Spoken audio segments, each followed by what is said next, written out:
अस्सलाम वालेकुम everyone. Today हमारा F5 का जो topic that we are going to study is standard costing.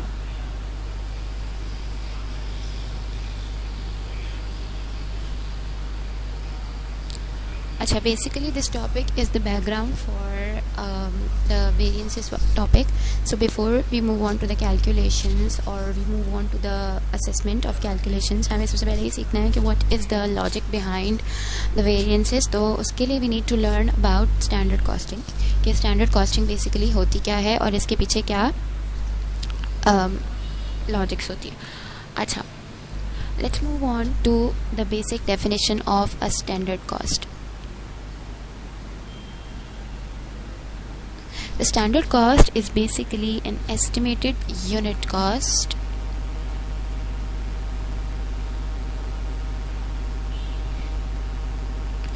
अच्छा, सबसे पहले तो एक चीज़ हमें देखनी है कि standard costing because it is part of budgeting, तो हम इसको एस्टिमेट के तौर पे पढ़ेंगे because this is done before actual cost incurred. ठीक है, so these are all estimates जो हम करते हैं. अच्छा, एस्टिमेट्स होते हैं कुछ. अच्छा, स्टैंडर्ड कॉस्टिंग क्यों कहते हैं? बिकॉज स्टैंडर्ड कॉस्टिंग के अंदर वी हैव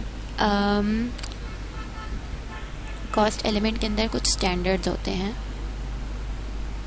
स्टैंडर्ड्स क्या मतलब होता है? स्टैंडर्ड्स की रिसोर्सेज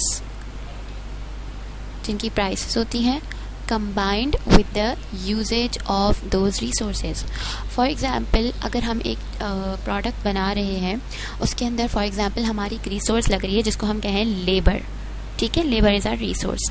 उसके कॉस्ट के एलिमेंट में हमारे पास लेबर की कुछ यूजेज होगी. For example we can say 3 hours of labour हमारा यूज़ हो रहा है फॉर मेकिंग दैट प्रोडक्ट, उसका एक यूनिट, और हम पर आवर लेबर को पे करते हैं 10.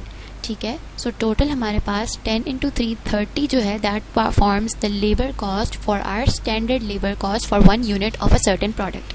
सो बेसिकली स्टैंडर्ड कॉस्टिंग के अंदर हमारे पास बहुत सारी रिसोर्सेज होती हैं, उनकी प्राइसेस और उनकी यूजेज के हिसाब से हम कॉस्ट डिटरमिन करते हैं. अब इसके अंदर क्या क्या इंक्लूड होता है? स्टैंडर्ड कॉस्ट के अंदर डायरेक्ट मटेरियल हो गया, डायरेक्ट लेबर हो गया, प्रोडक्शन ओवरहेड्स हो गया, नॉन प्रोडक्शन ओवरहेड्स हो गए, हमारे पास फिक्स्ड ओवरहेड्स हो गए. ऑल दोज कॉस्ट जिनका प्रोपोर्शन हमारे पास हमारी स्टैंडर्ड कॉस्ट के अंदर इंक्लूड हो रहा होता है. ओके, अच्छा, यूजेस. द क्वेश्चन अराइजेस कि हम स्टैंडर्ड कॉस्टिंग क्यों करते हैं.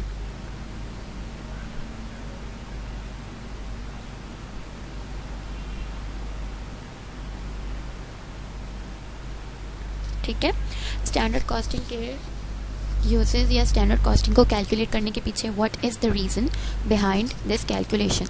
सबसे पहली चीज़ तो ये कि देखो, standard costing helps us to value inventories.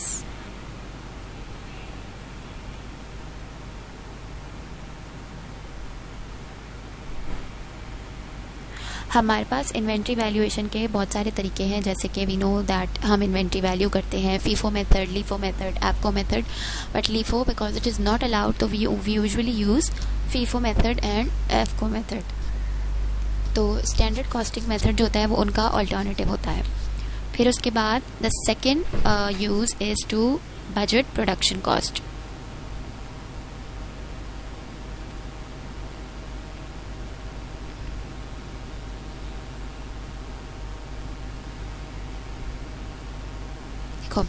हर चीज़ के बजट बनाने के लिए हमें हर चीज़ की कॉस्ट पहले से पता होनी चाहिए. Before we move on to the budgeting हमें ये पता होना चाहिए कि भाई कॉस्ट हमारी क्या है. स्टैंडर्ड कॉस्टिंग, तो स्टैंडर्ड कॉस्टिंग हमें बजट क्रिएशन में हेल्प करती है कि हम हर चीज़ की कॉस्ट पहले निकालते हैं, पहले कैलकुलेट करते हैं एंड देन हम बजट्स बनाते हैं. Because obviously budgets are completely dependent upon standard costing. अगर हमें स्टैंडर्ड कॉस्ट नहीं पता, स्टैंडर्ड कॉस्ट का मतलब है कि हमें एक चीज़ की यूजेज और एक उस चीज़ की प्राइस नहीं पता, तो हम कैसे उसका बजट बनाएं. So standard costing is very important for budgeting process as well. Secondly, it acts as a control device.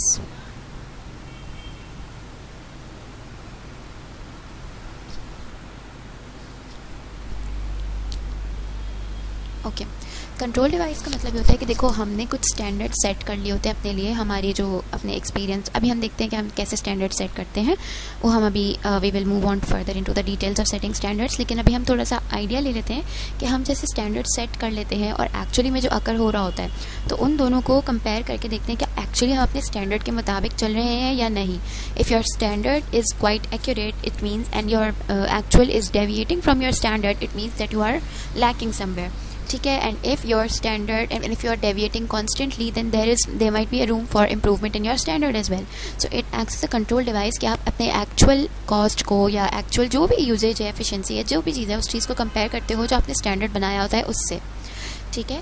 और उसके बाद हम कंपेयर करके देखते हैं कि are we going in line और are we deviating from it. So if we are deviating then we take corrective action as well. तो ये तीन जो होते हैं, these are the 3 main uses of standard costing.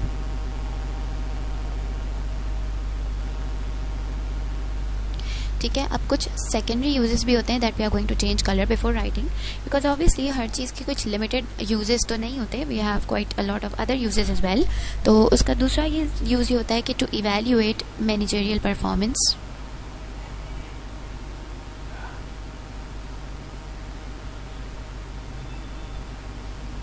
क्या मतलब है इवेल्युएट मैनेजरियल परफॉर्मेंस मीन्स कि कितने अच्छे स्टैंडर्ड सेट हुए हैं या कितना क्लोज स्टैंडर्ड सेट हुआ, बिकॉज ऑब्वियसली स्टैंडर्ड सेटिंग भी एक जजमेंट का प्रोसेस होता है, प्रॉपर प्रोसेस होता है जिसके अंदर सारे काम हो रहे होते हैं, लोगों की उनकी जजमेंट यूज़ हो रही होती है, उनका एक्सपीरियंस यूज़ हो रहा होता है। सो आप उनकी परफॉर्मेंस को, कि आपका स्टैंडर्ड कितना अच्छा है, उससे जज कर सकते हो। एंड सेकेंडली स्टैंडर्ड बनाने के बाद जो एक्चुअल परफॉर्मेंस है जो कि मैनेजर की सुपरविजन में हो रही है, तो मैनेजर की सुपरवाइजरी पावर्स, मैनेजर की कंट्रोलिंग पावर्स को भी हम evaluate कर सकते हैं based upon the standards and actual. The third benefit is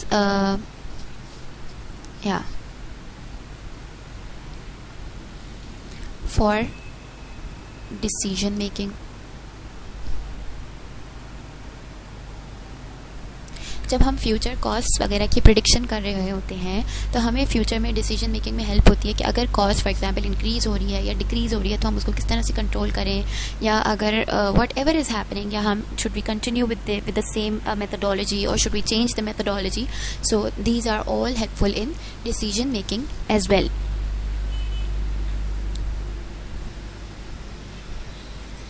okay, standard costing और हमें हेल्प करती है मोटिवेशन में, for staff motivation.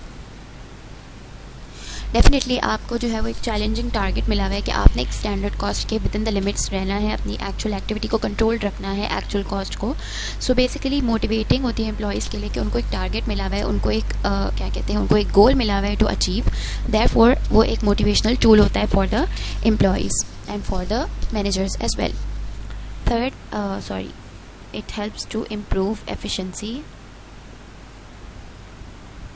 Obviously if you are deviating from your standards, if you are not working according to your standard, तो standard costing आपको help करती है कि आप अपनी efficiency को, अपनी productivity को improve करो, अपने output को जो है वो according to your standards रखो।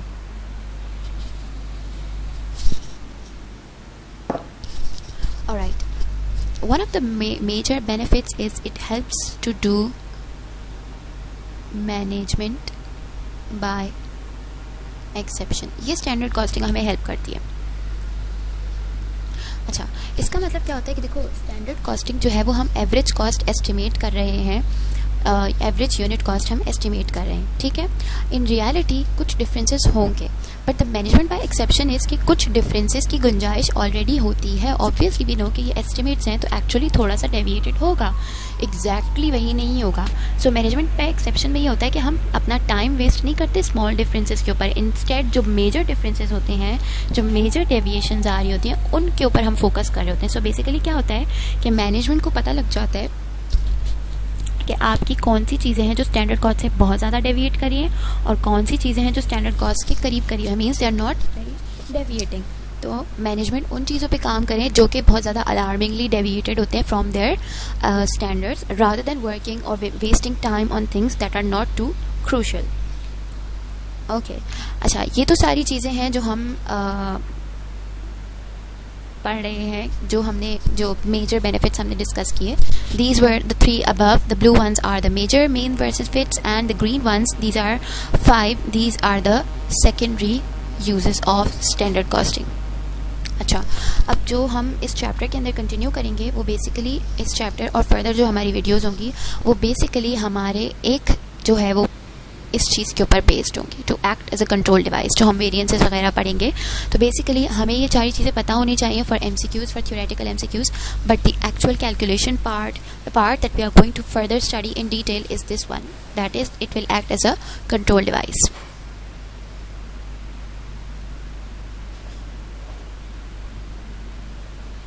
ओके, अच्छा,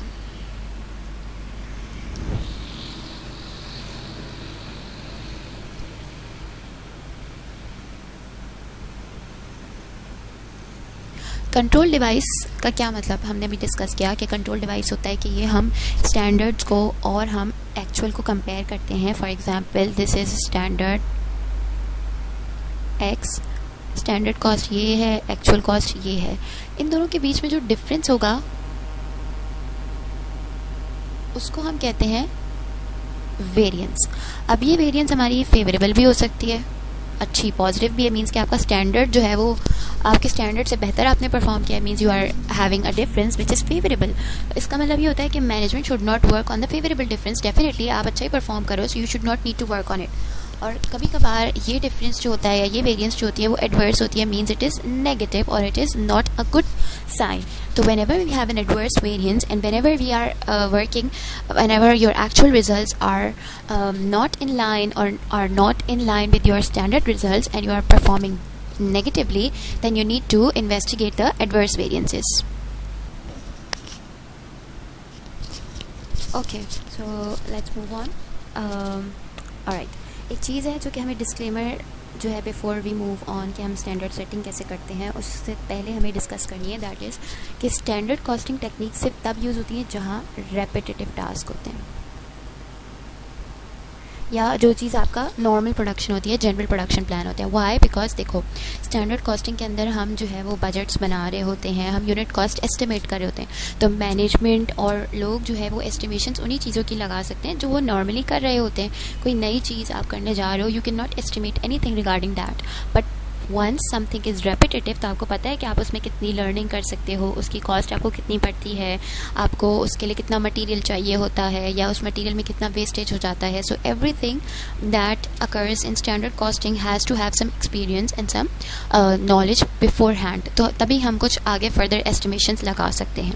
ठीक है, so disclaimer for standard costing is that it is used in repetitive task, it is used for tasks that are mass production or repetitive assembly work.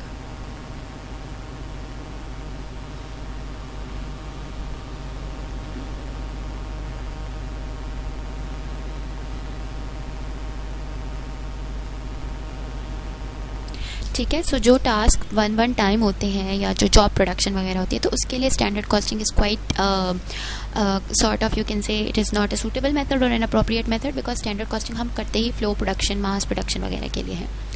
Okay, let's move on. हम आ रहे हैं to our main part कि हम standards derive कैसे करते हैं।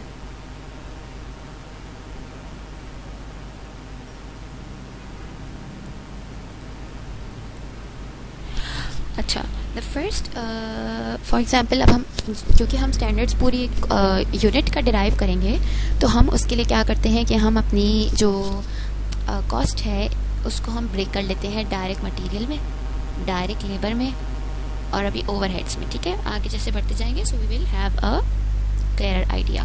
अच्छा, सबसे पहले हम बात करते हैं डायरेक्ट मटेरियल। डायरेक्ट मटेरियल में हम स्टैंडर्ड्स कैसे जो है वो सेट करेंगे डायरेक्ट मटेरियल के अंदर कि एक डायरेक्ट मटेरियल की हमें कॉस्ट कैसे पता लगेगी या यूजेज किस तरह से पता लगेगी। सबसे पहले तो देखो आपने जो परचेज कॉन्ट्रैक्ट्स ऑलरेडी एग्री कर लिए हैं उनसे आपको पता लगेगा कि आपकी क्या कॉस्ट होगी डायरेक्ट मटेरियल की, क्या प्राइस आपको चार्ज होगी। पहली चीज़ हो गई। दूसरी चीज़ हो गई pricing discussions.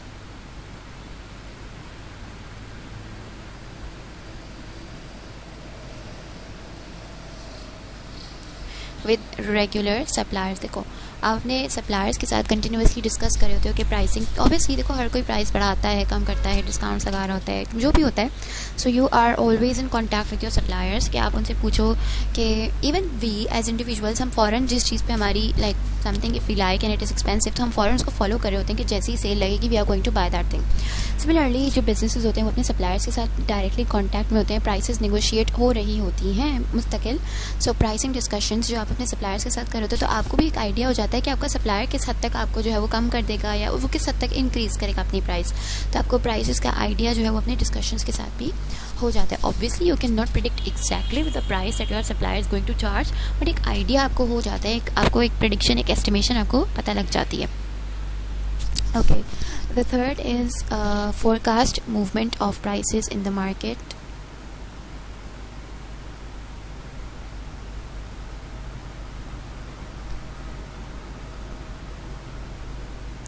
For example, we have quite a lot of times heard कि petrol is going to get expensive or something is going to get expensive. So petrol का बहुत ज़्यादा सुना है, so I am giving that example. So basically businesses जिस market में involved होते हैं, जिस market में उन्होंने वो काम कर रहे होते हैं, जिस raw material की market में, तो वो उसकी market के अंदर उसकी market की information भी अच्छे से रखते हैं. Definitely they have to be aware कि उसकी market में क्या अपडेट्स हैं, तो उन्हें जो है वो फोरकास्ट मूवमेंट्स इन प्राइसेस जो है वो मार्केट डाटा से पता लगती रहती हैं कि मूवमेंट्स अपवर्ड होंगी, डाउनवर्ड होंगी. जैसे जो लोग फॉरेन एक्सचेंज में बहुत ज़्यादा इनकॉर्पोरेटेड होते हैं या जो बहुत ज़्यादा इन्वॉल्व होते हैं तो उनको पता होता है they are more into the forecast for dollar rates and all.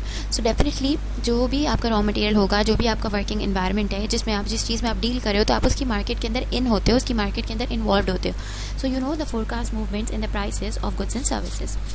Then we have availability of bulk purchase discounts.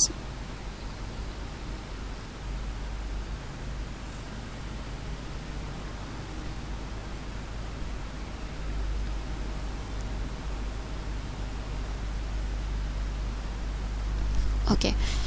बहुत सारे आपके सप्लायर्स जो है when you are buying in bulk they are going to definitely give you discounts. तो आपको previous buying experience से पता लग जाता है कि आपको किस हद तक डिस्काउंट मिल सकता है, या even they whenever you negotiate with them आपको बता देते हैं कि आप इतनी क्वांटिटी लेंगे तो आपको हम इस हद तक डिस्काउंट दे सकते हैं. सो उसके हिसाब से भी you can predict the price, you can predict the cost that you are going to इनकर.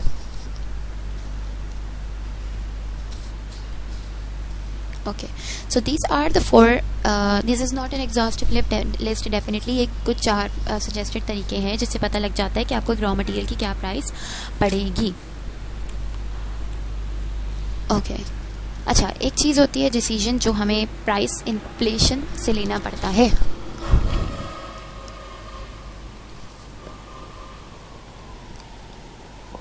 उसको ज़रा हम अभी डिटेल में देख लेते हैं. प्राइस इन्फ्लेशन की वजह से कुछ डिसीजंस लेने होते हैं.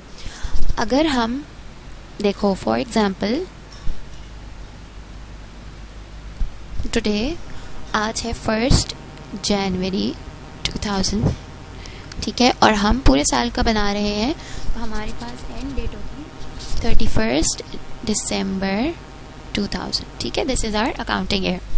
अच्छा, अब हमें प्रिडिक्टेड ये है कि हमारा रॉ मटेरियल है फॉर एग्जांपल 10 रुपये का, और ये बढ़ के 2000 के एंड में हो जाएगा 13 रुपीज़ का. मीन्स 3% इन्फ्लेशन आएगी. बट वी डोंट नो कि इन्फ्लेशन कब आएगी. अब देखो जाहिर सी बात है, it is not going to increase evenly over the year. ये एकदम से इंक्रीज़ होगा, या 1% इंक्रीज़ हो जाएगा, 2% या 3% इंक्रीज़ होगा ओवरऑल पूरे साल में. अब क्या मसला होता है? मसला ये होता है कि if you take the current price that is this price, तो जब हम लास्ट में जब हमारी प्राइस इंक्रीज हो जाएगी, whenever there will be inflation, for example mid year में इन्फ्लेशन हो जाती है, करंट प्राइस हमने चूज़ की और यहाँ पे एक्चुअल इन्फ्लेशन अकर हो गई 3% से, तो यहाँ तक तो आपकी जो डिफरेंस होगा वो पॉजिटिव आ रहा होगा, क्योंकि प्राइस बढ़ नहीं रही है तो आपका कोई वेरिएंस नहीं आ रहा होगा. बट जैसे ही अकर हो जाएगा, यहाँ से लेके यहाँ तक आपका नेगेटिव बैलेंस हो जाएगा, वेरिएंस आपकी नेगेटिव हो जाएगी, मीन्स डिफरेंस आपका नेगेटिव हो जाएगा. तो ये आपकी एक अलार्मिंग सिचुएशन होगी. ठीक है, आपको पता था, लेकिन जाहिर है आपको पता है आपने चूज़ भी तो कोई प्राइस करनी है. अच्छा, अगर आप एस्टिमेटेड मिड ईयर प्राइस लो, एक चीज़ थी करंट प्राइस और दूसरी चीज़ है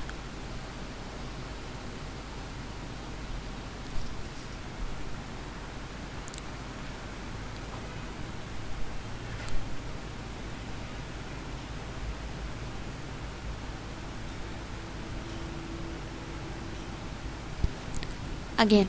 तो आपका क्या होगा, फर्स्ट हाफ तो पॉजिटिव चलेगा, सेकेंड हाफ नेगेटिव हो जाएगा।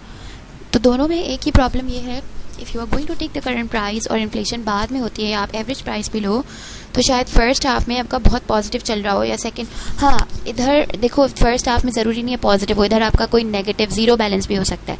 But current estimated mid year price के अंदर ये डेफिनेटली होता है कि आपने जैसे फॉर एग्जांपल 10 है ना और आपने 12.5 प्राइस ले ली है, तो आप यहाँ तक तो बहुत अच्छे जाओगे, बट वंस वो 13 हो गई तो उसके बाद आपने 12.5 हमारा लिया हुआ था, तो आपका 0.5 का नेगेटिव बैलेंस आएगा। यहाँ पे आपका 2.5 का पॉजिटिव बैलेंस चल रहा होगा, बट देन आपका नेगेटिव बैलेंस आ जाएगा। सो दैट इज़ वाई हमें डिफ़िकल्टी होती है इन्फ्लेशनरी टाइम्स के ऊपर कुछ एस्टिमेशंस करने में, हमें प्रॉब्लम हो रही होती है कि हम एक्यूरेटली प्राइसेस किस तरह से एस्टिमेट करें। Okay, now let's move on to direct labour. अच्छा, आपसे वो सजेशन ले लेगा स्टैंडर्ड का, बट वो आपसे मतलब कोई ऐसा प्रॉपरली सेट नहीं करवाएगा। मतलब ये कि these are all the informative techniques, और क्योंकि हम आगे जो वेरिएंसेस वगैरह पढ़ेंगे तो ये सारा डाटा उसमें अप्लाई हो रहा होगा, सो दैट इज़ वाई हम ये पढ़ रहे हैं। इसकी कैलकुलेशन वाइज जो है वो आपको एस्टिमेटेड मतलब ये कि आपसे स्टैंडर्ड सेटिंग नहीं हो करवाई जाएगी। ओके, डायरेक्ट लेबर की कॉस्ट हम कैसे देख सकते हैं, जो वेज रेट इकोनॉमी में चल रहा है।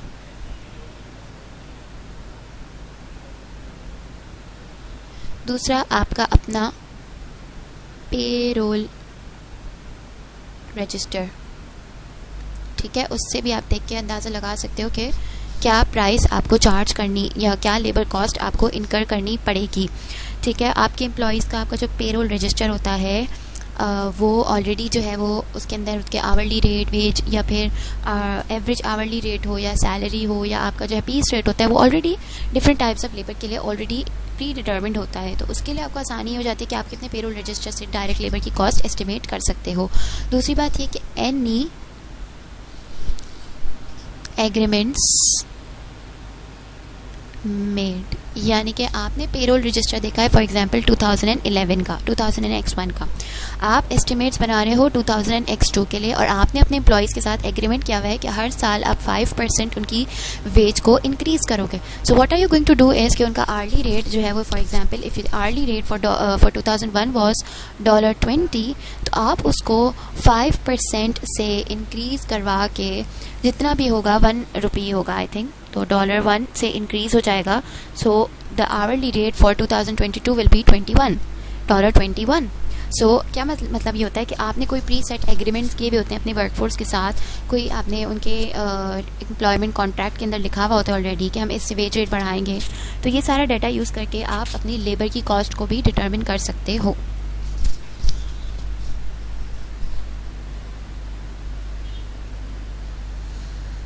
Okay, then we have setting standards for overheads. Overheads cost हमारे वो ज़्यादातर वो ओवरहेड्स होते हैं जो कि हम अपनी प्रोडक्शन कॉस्ट के अंदर एब्जॉर्ब कर रहे होते हैं। जैसे हमने एब्जॉर्प्शन रेट पढ़ा था ना, OAR एब्जॉर्प्शन रेट, ठीक है, OAR कैसे कैलकुलेट करते थे, budgeted cost upon budgeted activity level।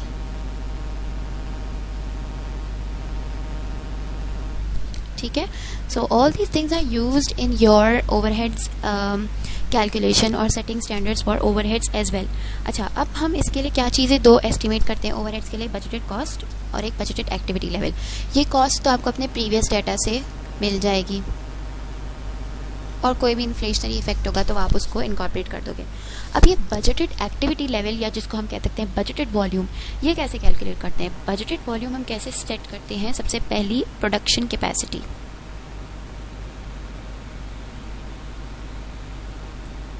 क्या मतलब होता है कि आपके फैक्ट्री या आपका जो प्रोडक्शन प्लांट है उसके अंदर कैपेसिटी कितनी है।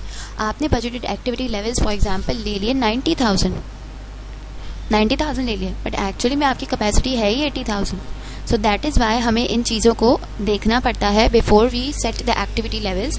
तो आपको अपनी प्रोडक्शन कैपेसिटी कि आप मैक्सिमम किस हद तक प्रोड्यूस कर सकते हो, किस हद तक आप लेबर आवर्स जो है वो डेडिकेट कर सकते हो, कितने मशीन आवर्स आपके पास अवेलेबल हैं। तो जो आपकी अवेलेबल रिसोर्सेज हैं जो आप यूज़ करोगे, उनकी कैपेसिटी को देखते हुए हम बजटेड एक्टिविटी लेवल को एस्टिमेट करते हैं। सेकेंड चीज़ होती है आपकी एफिशिएंसी ऑफ वर्किंग।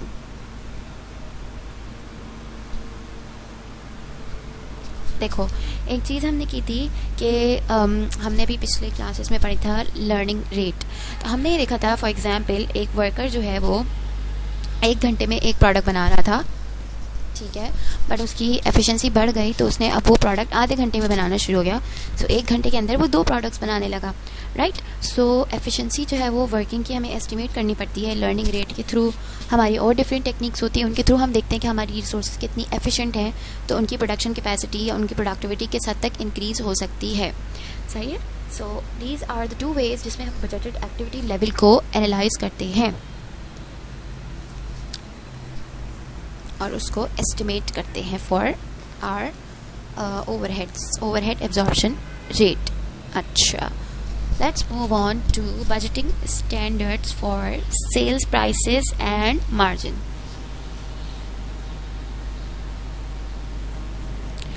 देखो, either you are operating in a competitive market or you are operating as a monopoly or any other market structure, आपको एक सेलिंग प्राइस ऑलरेडी सेट करनी पड़ती है। उसका एक तरीका हमने पढ़ा था हम जो है वो टारगेट कॉस्टिंग यूज़ कर सकते थे, हम लाइफ साइकिल कॉस्टिंग भी यूज़ करते हैं सेलिंग प्राइसेस के लिए, हम कॉस्ट प्लस प्राइसिंग यूज़ कर सकते हैं, हम प्राइस स्किमिंग यूज़ कर सकते हैं, हम पेनिट्रेशन प्राइसिंग, बहुत सारी टेक्निक्स होती हैं प्राइसिंग के लिए जो बिजनेसेस यूज़ करती हैं। तो सेलिंग प्राइस कैसे सेट की जाए? सबसे पहली चीज़ क्या होती है कि आप मार्केट डिमांड को एंटिसिपेट करो।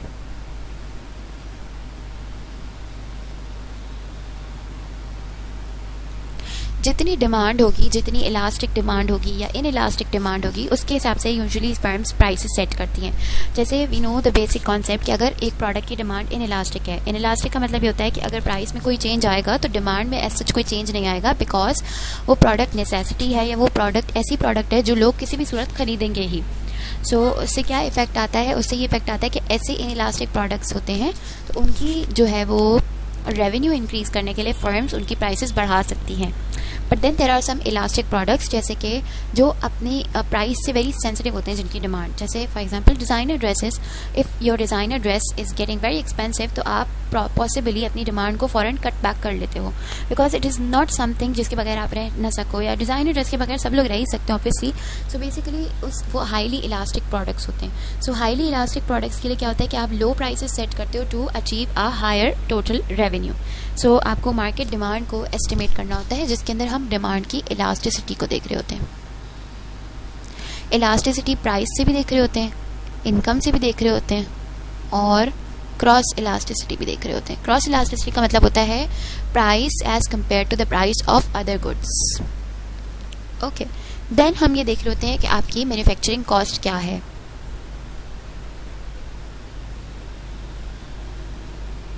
Because all the businesses, all commercial businesses work for a profit. तो अगर हमें कॉस्ट ही अपनी नहीं पता और हम प्राइस कुछ भी चार्ज कर लें तो we might not be aware कि हम ओवर प्राइसिंग तो नहीं कर रहे या हम अंडर प्राइसिंग तो नहीं कर रहे। So we need to be very well aware कि हमारी कॉस्ट क्या है, and to cover that cost and make a certain amount of profit हम अपनी मैन्युफैक्चरिंग कॉस्ट को देखते हुए प्राइस डिसाइड करते हैं। Then we have competing products. If you are working in a very competitive environment, definitely you are going to see कि आपके competitors क्या prices charge कर रहे हैं। जैसे हम टारगेट कॉस्टिंग में पढ़ते थे कि कंपेटिटर्स की प्राइस को हम उठा लेते थे, जो मार्केट में प्राइस प्रिवेल कर लेती थी उस प्राइस को हम पिकअप कर लेते थे और उस प्राइस के बेसिस पर हम अपनी कॉस्टिंग करते थे। तो ऐसे ही हम अपनी कंपेटिटर्स की प्राइसेस को देखते हुए ही अपनी प्राइस चार्ज करते हैं। ऐसा नहीं होता कि कंपेटिटर कम प्राइस चार्ज करो और हमको ज़्यादा ही प्राइस चार्ज कर लें। डेफिनेटली वी नो कि कोई भी हमसे बाय नहीं करेगा। And we have other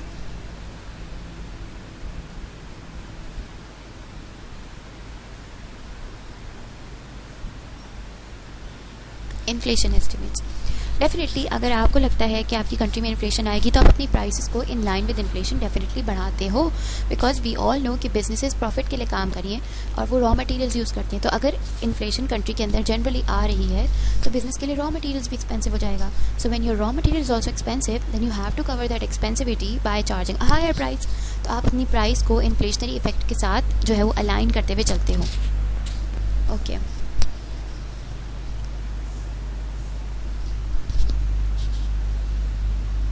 so these are the standards that we use, या ये तरीके होते हैं जब हम अपनी selling price, overheads, direct labour cost and material cost के स्टैंडर्ड कॉस्ट के ऊपर अराइव करते हैं।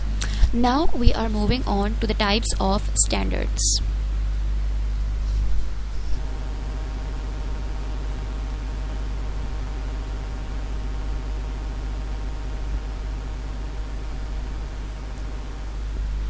The first type of standard, अब देखो स्टैंडर्ड्स के भी कुछ हर चीज़ की देखो कुछ बेसिस के ऊपर हम कैटेगराइजेशन करते हैं, तो हमने अपने स्टैंडर्ड्स को भी कुछ बेसिस के ऊपर कैटेगराइज किया हुआ है। सबसे पहला स्टैंडर्ड होता है जिसको हम कहते हैं आइडियल स्टैंडर्ड।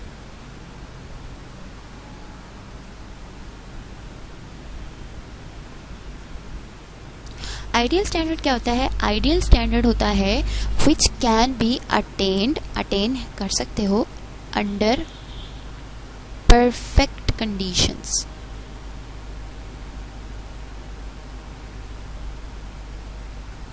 क्या मतलब होता है परफेक्ट कंडीशंस का? कि ना कोई वेस्टेजेस हैं, ना कोई ब्रेकडाउन्स हैं, ना कोई हिंड्रेंसेस हैं, ना कोई हर्डल्स हैं।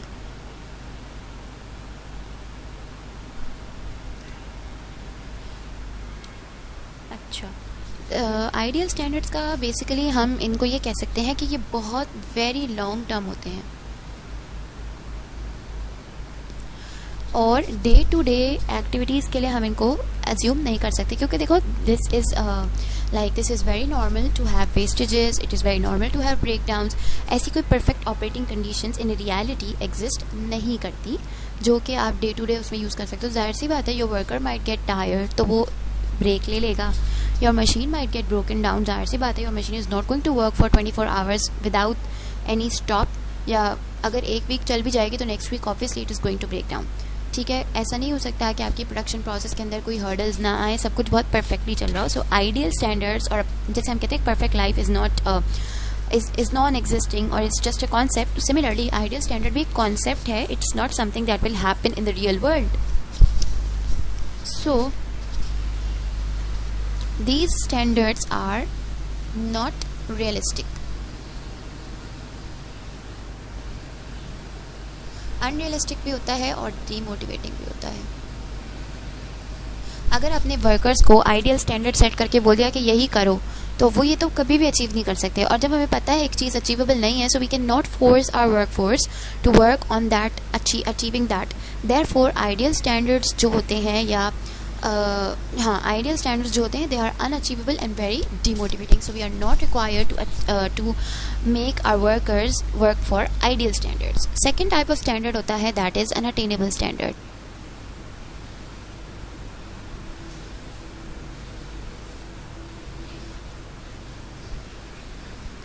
अटेनेबल स्टैंडर्ड क्या होता है? It can be achieved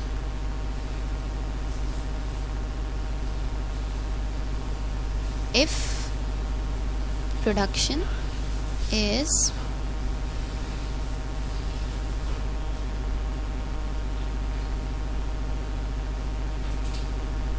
carried out efficiently, means कि कुछ allowance है for wastage,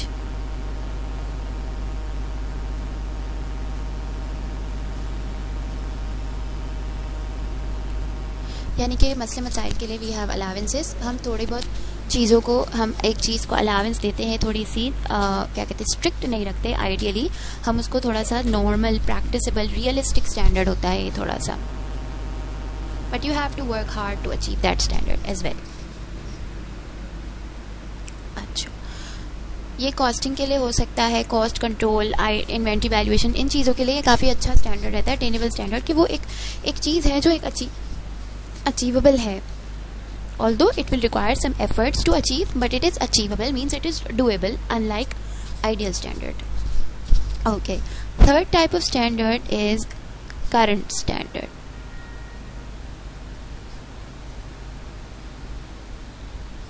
करंट स्टैंडर्ड क्या होता है? जो आपकी करंट वर्किंग कंडीशंस की बेसिस पे आप सेट करते हो.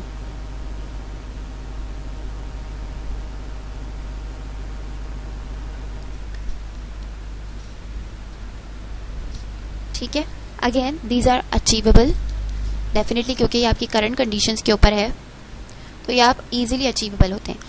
But they have no room for improvement. क्या मतलब है कि आप उन्हीं चीज़ों के ऊपर काम करो ना जो आपके पास करंटली हैं, जिन चीज़ों पे आप करंटली काम करते हो.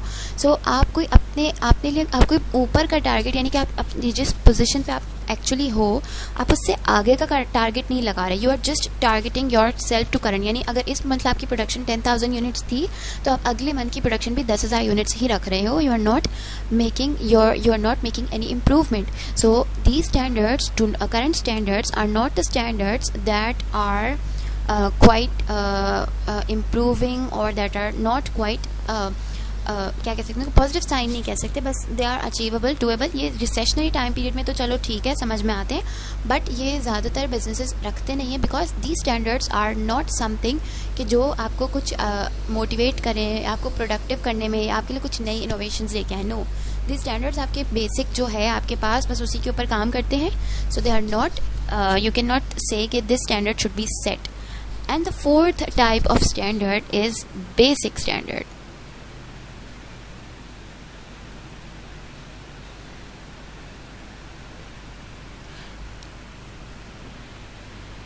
बेसिक स्टैंडर्ड कौन सा स्टैंडर्ड होता है? Long term standard that remains unchanged.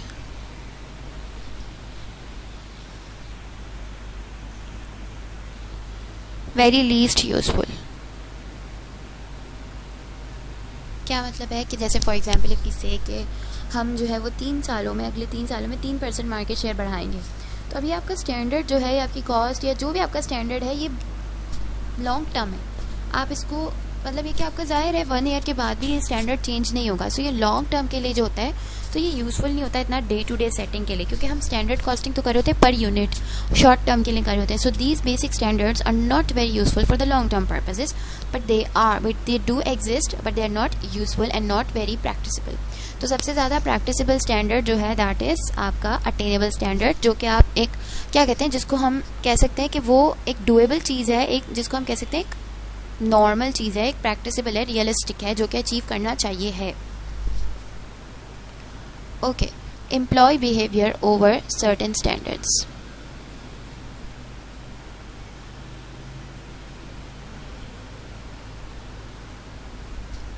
हमने इतने सारे टाइप्स ऑफ स्टैंडर्ड्स पढ़े. सबसे पहला हमने पढ़ा कि अगर हम आइडियल स्टैंडर्ड रखें तो हमारे एम्प्लॉयज़ का क्या बिहेवियर होगा. देखो, कुछ some people say that this is an incentive to work hard. क्योंकि देखो there are 2 types of psychologies. एक चीज़ होती है that if you are working and if you are not able to achieve, so you work even harder to achieve something.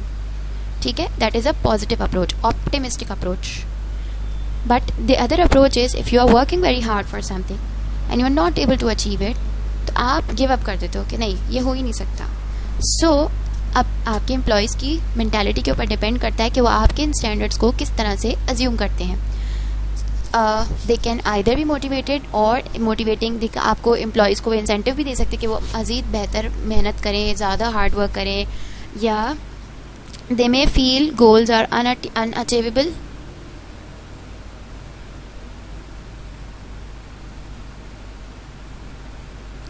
So they do not work hard.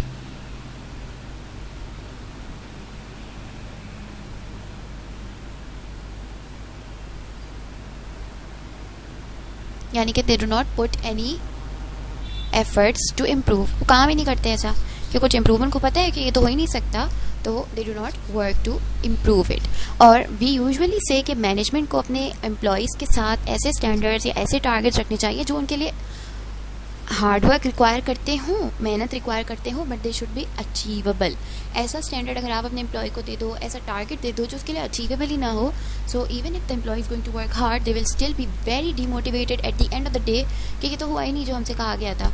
So they might underestimate themselves. Therefore we should always keep standards that are achievable और attainable.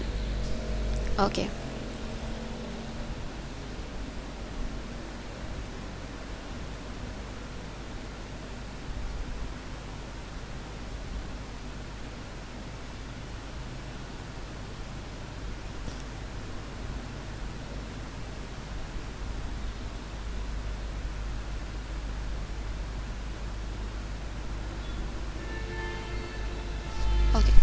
So attainable standards are realistic, they are achievable, but they are challenge. उनके अंदर कुछ challenge required होता है definitely, कोई ना कोई ऐसी आपको थोड़ा हार्ड वर्क पुट इन करना पड़ता है, थोड़ी सी एफर्ट ज़्यादा पुट इन करनी पड़ती है, but they are challenging, they require you to take challenges, to work under pressure circumstances, but they are achievable, attainable. So ये सबसे ज़्यादा मोटिवेशनल होता है।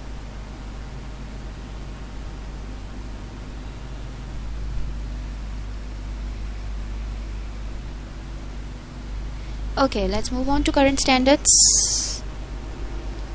Current standards will not motivate employees. बहुत सीधी सुधरी बात है कि आप उनको जो है वो सेम कंडीशंस के ऊपर जो है वो काम करने को कह रहे हैं। You are not making any room for their improvement, you are not challenging them, you are not giving them any other, मतलब ये ऊपर का टारगेट नहीं दे रहे हो, बस जितना वो अचीव करते हैं उसी को जो है वो आप उनको कहते हो कि दोबारा अचीव कर दो। सो इट्स नॉट मोटिवेशनल और एम्प्लॉयज़ में नॉट फील ट्रस्टेड और something like that. So it's not something कि वो उनको इंसेंटिव दे, उनको वर्क के साथ कनेक्टेड रखे या उनको एक एफर्ट को जो है वो अट्रैक्ट रखे, इंटरैक्टिव रखे, ऐसा नहीं होता in current standards and basic standards. These standards can have an unfavorable impact on the motivation.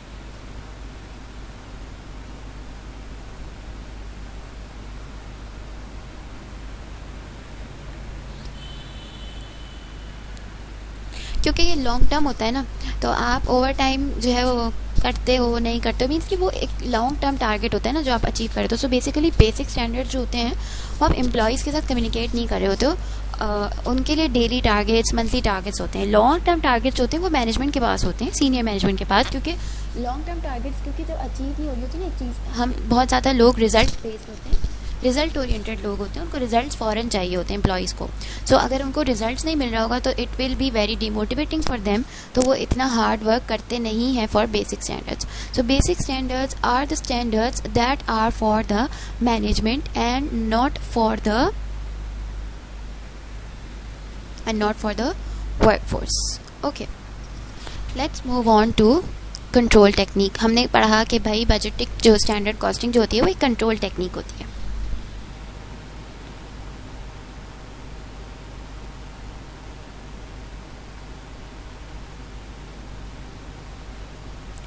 Variances होती हैं, डिफरेंसेस आते हैं, हम उनको इन्वेस्टिगेट करते हैं। ठीक है, हर डिपार्टमेंट का एक मैनेजर होता है, उसको हम बोलते हैं कि that you are required to, you were supposed, you were responsible for these differences, so you have to be answerable कि ये differences क्यों आए हैं। so हमारे पास दो टाइप्स की कॉस्ट्स होती हैं, controllable and uncontrollable. What are controllable cost and what are uncontrollable cost? Controllable cost वो कॉस्ट होती हैं जो एक मैनेजर कंट्रोल कर सकता है।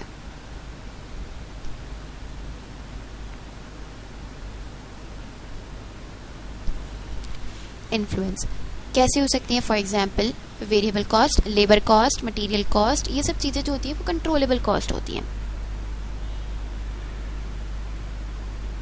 ठीक है, सो अच्छा एक चीज़ I forgot to tell, control device होती है, तो इस मेथड को जिससे हम कंट्रोलेबल और नॉन कंट्रोलेबल कॉस्ट को कंपेयर करते हैं, इसको कहते हैं हम रिस्पॉन्सिबिलिटी अकाउंटिंग। मीन्स अकाउंटेबिलिटी, जिस मैनेजर की रिस्पॉन्सिबिलिटी थी वो that manager is answerable for the cost and for the variances that occurred in the standard costing technique और एक्चुअल जो वेरिएंसेस आए, डिफरेंसेस आए, उनकी आंसरेबल होता है। तो उसको कहते हैं हम रिस्पॉन्सिबिलिटी अकाउंटिंग।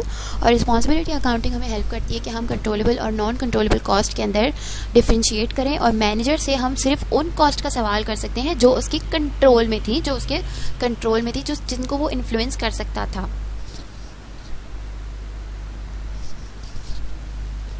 अच्छा, वेरिएबल कॉस्ट जो होती हैं वो कंट्रोलेबल होती हैं। Some costs are not controllable by junior managers,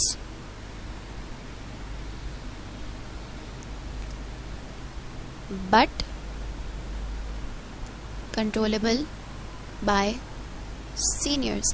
कौन सी कॉस्ट होती हैं वो? For example, if you are incurring high labour cost, overtime कर रहा है एक जूनियर वर्कर, ओवर टाइम कर रहा है, उसको ओवर टाइम पेमेंट मिल रही है, बिजनेस की ओवर टाइम कॉस्ट इंक्रीज हो रही है, तो अब that junior worker is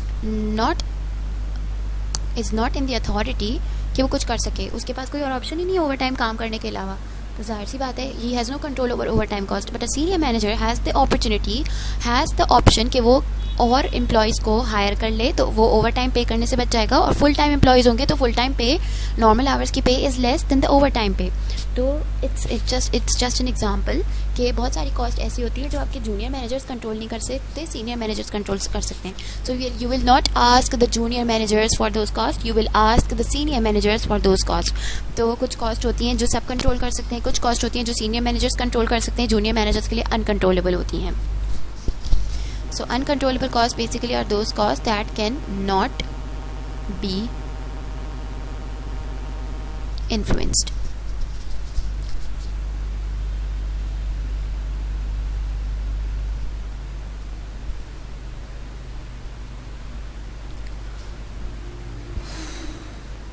Okay.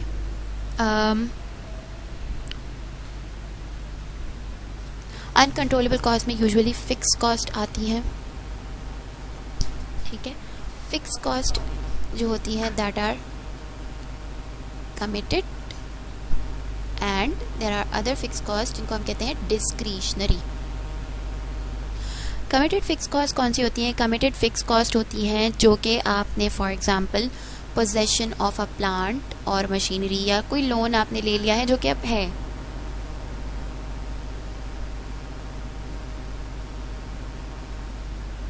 ठीक है, कोई लोन है जिसकी इंटरेस्ट है जो कि आपने ऑलरेडी कमिट कर ली है, तो ये अनकंट्रोलेबल होती हैं शॉर्ट टर्म के लिए। डेफिनेटली आपको पेमेंट करनी ही करनी है, डेप्रिसिएशन चार्ज करनी ही करनी है। So these are the committed cost जो आपने ऑलरेडी कमिट कर ली है। And then we have discretionary cost जो कि रेज हो सकती हैं या लोअर हो सकती हैं at short notice.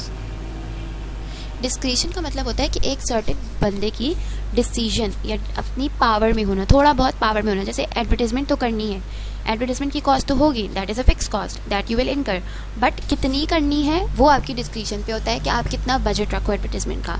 So for example advertisement ज़्यादा हो, कम हो, मीडियम जो आप यूज़ करो, एक्सपेंसिव हो या नहीं हो, या जो भी हो। So some cost are fix cost and they are uncontrollable, but उनकी अमाउंट जो है वो कंट्रोल हो सकती है। But there are certain cost that are committed cost, वो भी फिक्स कॉस्ट होती हैं और उनकी अमाउंट भी अनकंट्रोलेबल होती है, means you can not influence that amount. So the reason behind discussing responsibility accounting is that managers should only be questioned regarding controllable cost.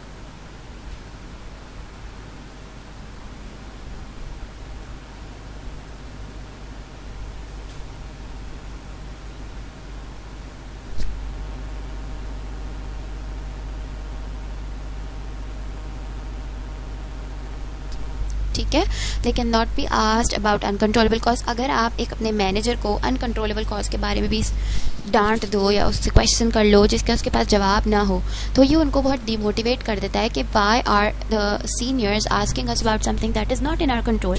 तो to keep them motivated, to keep them dedicated, to keep them committed towards the work, आप उनसे सिर्फ उन चीज़ों का सवाल करो which is controllable. And यही एक बेस्ट प्रैक्टिस भी होती है, एथिकल प्रैक्टिस भी यही होती है कि आप किसी को उसी चीज़ के लिए रिस्पॉन्सिबल जो है वो ठहरा सकते हैं जिस चीज़ के लिए उसका कंट्रोल हो। अगर किसी को कंट्रोल नहीं है किसी चीज़ के ऊपर, you can not make that person responsible for that thing. Okay, thank you so much for today's lecture. हमारी जो basic standard costing it has been completed. ये बिल्कुल ओवरव्यू था. टुमारो इंशाल्लाह और in the next video we will be moving on to the variances and calculations. Thank you. अल्लाह हाफिज़.